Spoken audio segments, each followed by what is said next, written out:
Okay, so I guess this week we're talking about a lot of processes because we're going to talk about forgiveness, and that also is a process. And one thing to be aware of is that forgiveness, for everybody who teaches about forgiveness, when they're asked, how long do I have to work on this forgiveness? And they all answer the same: daily and throughout your entire life, because there are always people that you can forgive. And if you can't really come up with a person, maybe it's a situation, or maybe it's an attitude that you may have had, or something that you may have done. And I'm not saying that it's wrong, but as part of your learning process, perhaps you could forgive yourself for your false beliefs that you had about a certain situation. There's always, always, always going to be something or someone that can have forgiveness, that you can forgive. And I'm going to tell you more about forgiveness as we go through here. But I want to start out with talking about the transformative process of forgiveness. And like the grieving process, it has 5 steps to it. So the first step is, number 1 is forgiving ourselves. So we want to forgive ourselves for allowing that person or situation to affect our health, and for allowing him, her, or it to affect us or do harm to us. So the next step is to forgive the other person. Now you might be saying, oh, whoa, whoa, whoa, whoa, wait a minute there. That person really hurt me. I can't forgive him or her. But by forgiving that person, you end up forgiving. You're forgiving to yourself. When you forgive another person, you're actually helping yourself, because you release all that resentment that you've been carrying around for a long time. But I'm getting ahead of myself. But number 2 stage of, or process of, the transformative process of forgiveness is forgiving the other person. So forgive them for any harm he or she may have caused you. And then the third stage is to give the other person permission to forgive you. And again, you might be feeling that they're the one who hurt you, but you need to remember that there are always 2 people with every interaction. So just as that person hurt you, you may have hurt that person without even knowing it.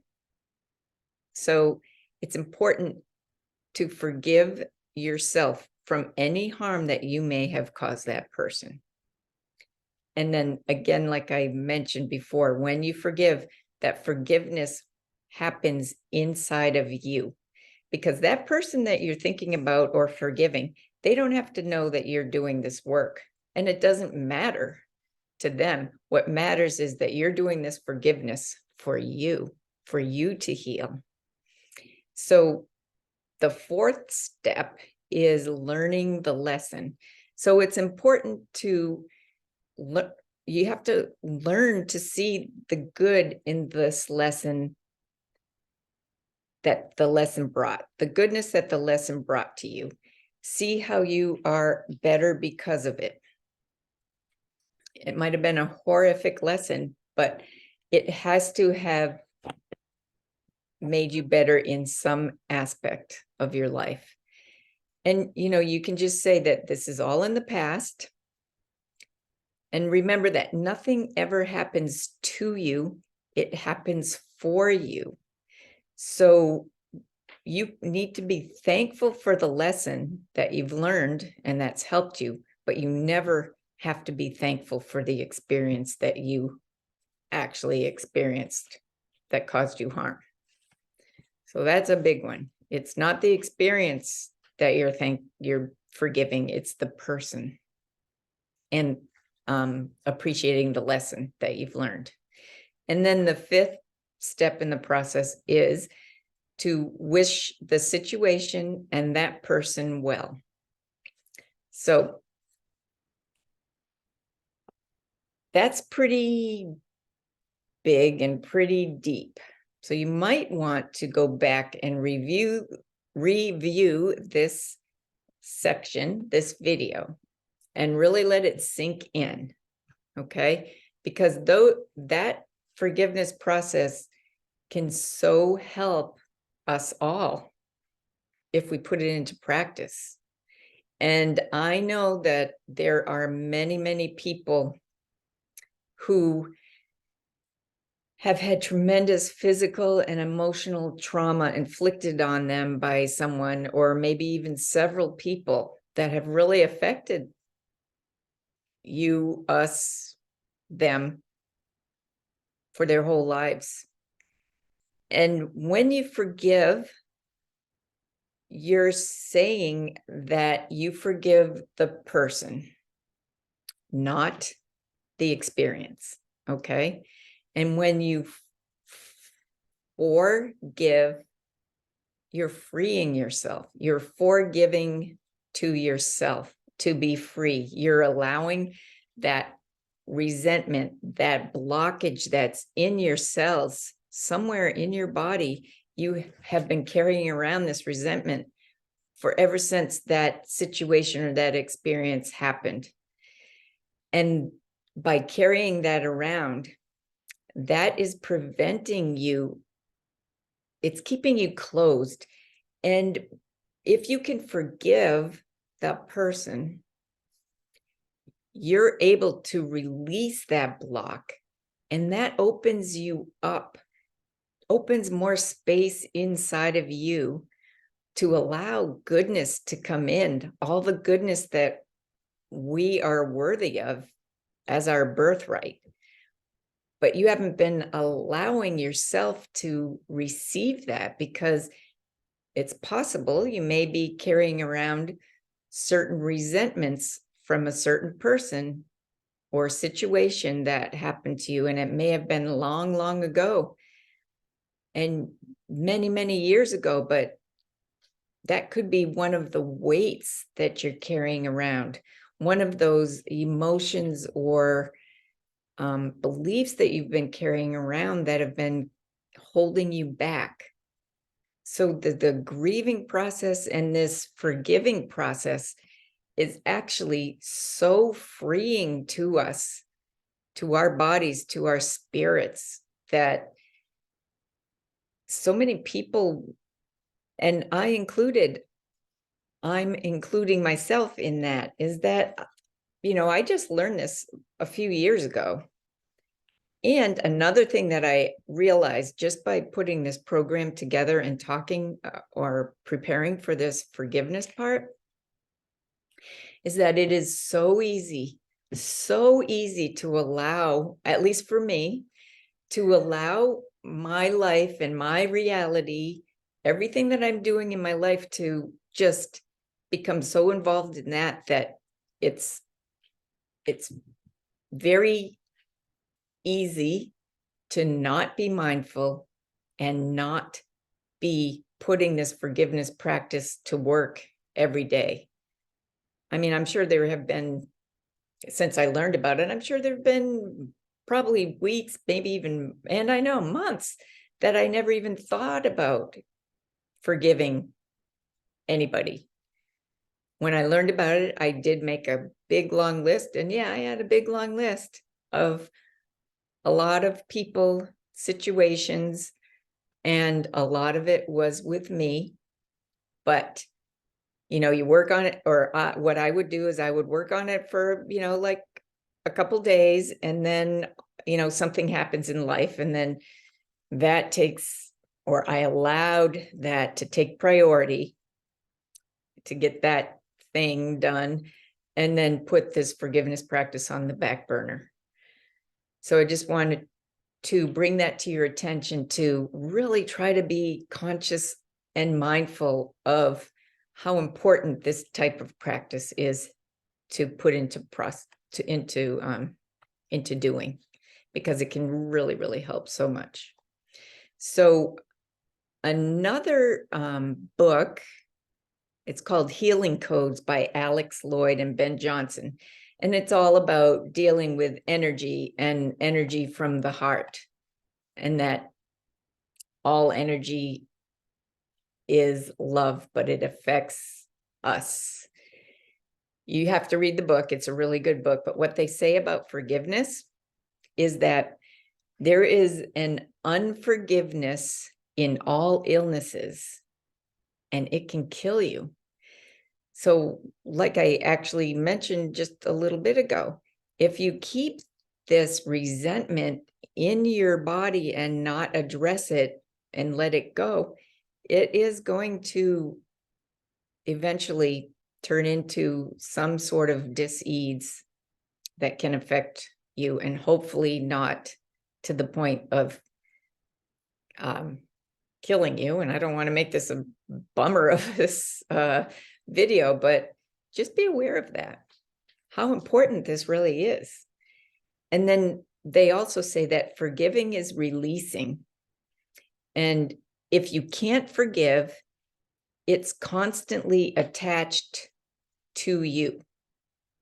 That person or the situation is constantly attached to you or in you, and it has complete control over you. So you're the one that's actually being punished. You're the one who's actually, you haven't been forgiven. You haven't forgiven yourself for allowing yourself to just hold on to this resentment. And really, the other person that is involved, they probably either could care less or it's not bothering them one bit. They're not the one suffering. It's you who is suffering. And one of my mentors, Mary Morrissey, she also said the same, basically the same thing, that when there's two people involved, there's a jailer, there's somebody being jailed, and there's always a jailer. And so it's important to forgive the person being jailed. But the real importance is for the jailer, because then that in turn releases you as the jailer to open up to all the other goodness and prosper through life, if you can just release this resentment and whatever you're carrying with you. Anyway, I think you probably get the picture, how important it is, this forgiveness process. And I mentioned about forgiving yourself, and, forgive yourself for not being perfect, because guess what? We're human, so we're not perfect. But you can also forgive yourself for forgetting that you actually are already perfect as your soul self, and that you're just doing the best you can with the circumstances that you've been given. So I know this is, wow, this is really deep. And I have to say that I have gone through a lot of healing just by preparing for this class, which I am so grateful for. And I hope that you feel it and can put this into practice too for yourself. But there is one other piece of forgiveness that I think, maybe you've heard about it, but if not, I'm going to tell you. It's called the Ho'oponopono. And I know Joe Vitale, he is a spiritual healer, speaker. He and Dr. Hugh Len, who is Hawaiian, and the Ho'oponopono is an ancient Hawaiian practice of reconciliation and forgiveness. And it's very simple to do. I'm going to tell you, there are only 4 phrases that you need to remember. So Again, it is simple, and you can start putting this into practice right away. So the 4 phrases are, the first one is, I love you. The second one is, I'm sorry. The third one is, please forgive me. And the fourth one is, thank you. So Joe Vitale says, this too is constantly a daily practice throughout your life. And it is so simple and easy to do that once you actually make it a daily practice, as in a habit, you can say it first out loud while you're building the habit. And then it ends up running in the back of your mind. So you are unconsciously thinking about it, and you carry this through you for the rest of your life. So those 4 phrases again are, I love you. I'm sorry. Please forgive me. Thank you. And Joe also says that you can say these in any order that feels right for you. So if you feel like you have to reverse them or put them in any order that you need to, they still work. And he said that he's been asked, like, can you just say them and not really mean them? Does it still work? And his answer is yes, they do work. But if you do say them with actual feeling and true meaning, as if you were actually talking to that person that you're thinking about for forgiving, that the results actually happen a lot faster. But when you do this, these sayings and this forgiveness practice, you are opening, again, you're opening yourself up to receiving so much more. And in the process of doing that, you're helping our planet to become a better place and you to become a better person. So I hope that this helps. This seems pretty simple. Again, it's just the act of putting it into practice and making it a habit. So I hope throughout this section this week that you have learned something that maybe you can start putting into practice. And I'm so happy that I have shared this with you because it is so, so important. And I really would love for you to be able to start using it and putting it into practice, because it will help you tremendously. I know it has helped me. Even though I've known it for years, it's just really brought it to fruition this past week when I've been putting this together. So for that, I am so grateful. Anyway, that concludes this week's session. And next week, we are going to work on